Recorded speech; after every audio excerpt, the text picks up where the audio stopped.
Pour être actif dans une situation, il faut se sentir concerné.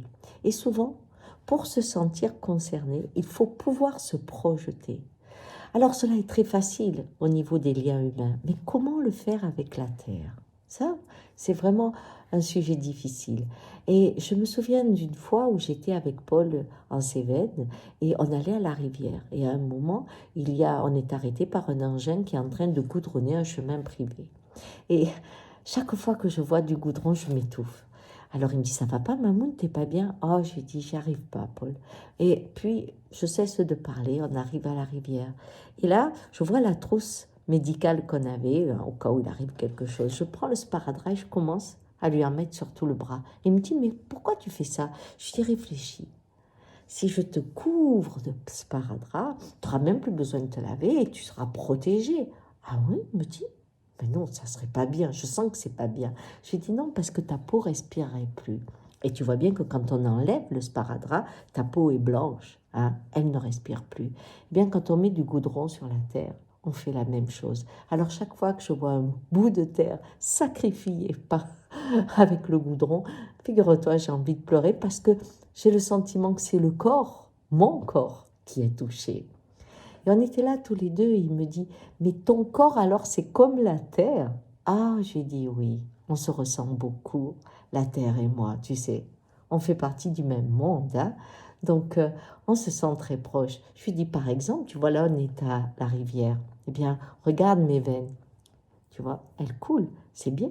Eh bien imagine-toi que je prenne cette veine et que je la mette là, c'est possible? Elle me dit non. Ben, je dis oui, c'est ce qu'on fait. Et quand les Indiens Kogi sont venus, ils étaient très étonnés qu'on puisse détourner comme ça des morceaux de rivière pour pouvoir cultiver d'une façon intensive telle ou telle chose, ou pour ceci ou pour cela. Pourquoi? Parce que la rivière a un cours, elle a une logique.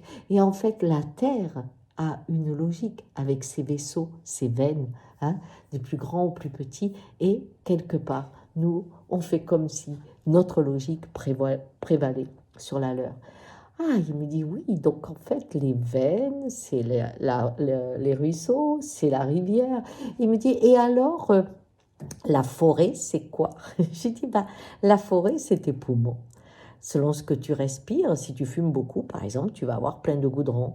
Eh bien, aujourd'hui, avec les pluies d'acide, avec ce que l'on fait à la forêt, eh bien, petit à petit, elle meurt, tu vois.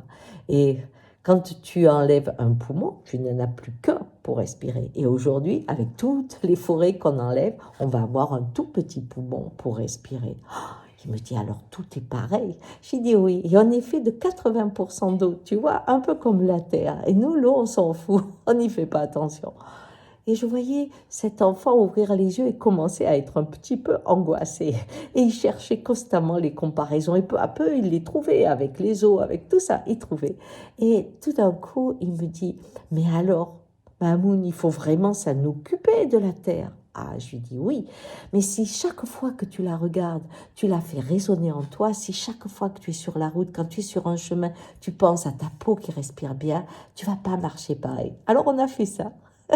Il me disait, je sens que je respire quand on était dans la forêt. Et quand il était dans la rivière, il nageait, il disait, mamie, je suis dans la bonne veine, je suis dans la bonne veine.